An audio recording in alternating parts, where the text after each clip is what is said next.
देवियों और स्वजनों, मेरे सामने भारत के राष्ट्रपति पद की ऐसी महान विरासत है जिसने विश्व में भारतीय लोकतंत्र की प्रतिष्ठा का निरंतर मजबूत किया है। देश के प्रथम राष्ट्रपति डॉक्टर राजेंद्र प्रसाद से लेकर श्री रामनाथ कोविंद जी तक अनेक विभूतियों ने इस पद को सुशोभित किया है। इस पद के साथ साथ देश ने इस महान परंपरा के प्रतिनिधित्व का दायित्व भी मुझे सौंपा है। संविधान के आलोक में मैं पूरी निष्ठा से अपने कर्तव्यों का निर्वहन करूंगी।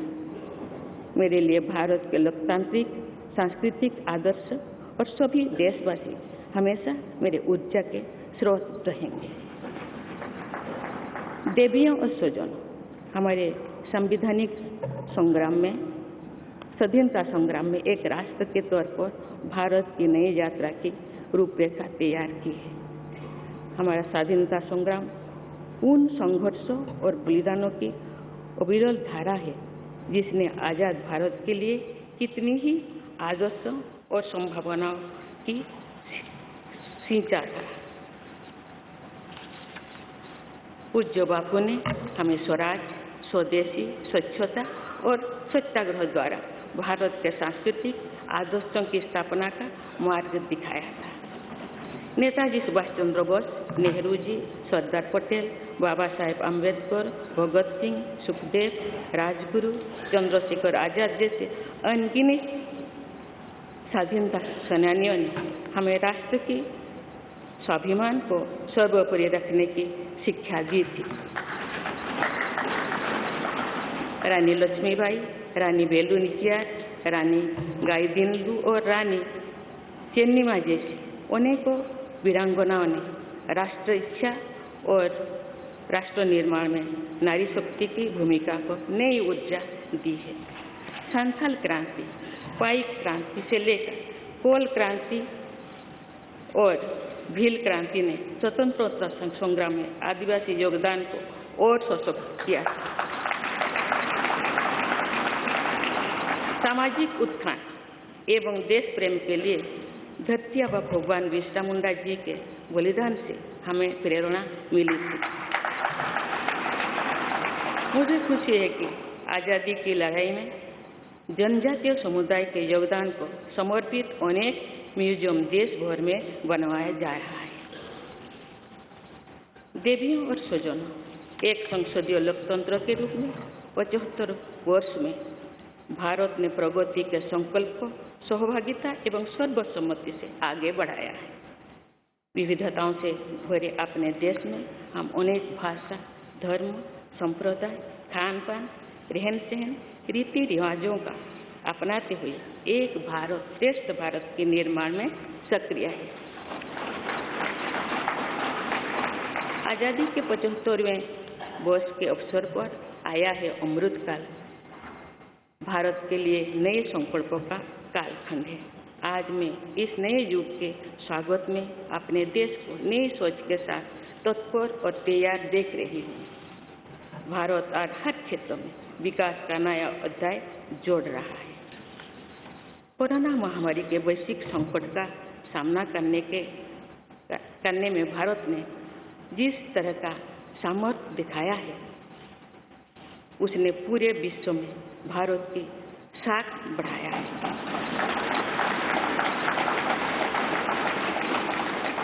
हम हिंदुस्तानियों ने अपने प्रयासों से न सिर्फ इस वैश्विक चुनौती का सामना किया, बल्कि दुनिया के सामने नए मापदंड भी स्थापित किए।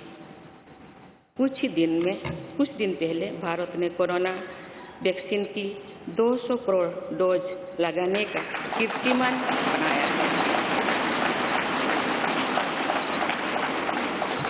इस पूरी लड़ाई में भारत के लोगों ने जिस संयम, साहस और सहयोग का परिचय दिया, वो एक समाज के रूप में हमारी बढ़ती हुई शक्ति और संवेदनशीलता का प्रतीक है। भारत ने इन मुश्किल हालात में न केवल खुद को संभाला, बल्कि दुनिया की मदद भी की। कोरोना महामारी से बने माहौल में आज दुनिया भारत को नए विश्वास से देख रही है। दुनिया की आर्थिक स्थिरता के लिए, सप्लाई चेन की सुगमता के लिए और वैश्विक शांति के लिए दुनिया को भारत से बहुत उम्मीदें हैं। आगामी महीनों में भारत अपनी अध्यक्षता में G20 ग्रुप की मेजबानी भी करने जा रही है। इसमें दुनिया के 20 बड़े देश भारत की अध्यक्षता में वैश्विक विषयों पर मंथन करेंगे। मुझे विश्वास है भारत में होने वाले इस मंथन से जो निष्कर्ष और नीतियां निर्धारित होंगे उनसे आने वाले दशकों की दिशा तय होगी। देवियों और स्वजनों, दशकों पहले मुझे रायरंगपुर में श्री अरबिंदो इंटीग्रल स्कूल में शिक्षक के रूप में कार्य करने का अवसर मिला था। कुछ ही दिनों के बाद श्री अरबिंदो जी की 150वीं जन्म जयंती मनाई जाएगी। शिक्षा के बारे में श्री अरबिंदो के विचारों ने मुझे निरंतर प्रेरित किया है। जन प्रतिनिधि के रूप में विभिन्न पदों पर कार्य करते हुए और फिर राज्यपाल के रूप में भी मेरा शिक्षण संस्थानों के साथ सक्रिय जुड़ाव रहा है। मैंने देश के युवाओं के उत्साह और आत्मबल को करीब से देखा है। हम सभी के श्रद्धेय अटल जी कहा करते थे कि देश के युवा जब आगे बढ़ते हैं तो वे सिर्फ अपने ही भाग्य नहीं बनाते बल्कि देश का भी भाग्य बनाते हैं।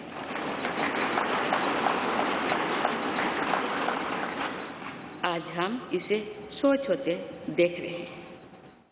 वोकल फॉर लोकल से लेकर डिजिटल इंडिया तक हर क्षेत्र में आगे बढ़ रहा आज का भारत विश्व के साथ कदम से कदम मिलाकर औद्योगिक क्रांति 4.0 के लिए पूरी तरह भारत तैयार है।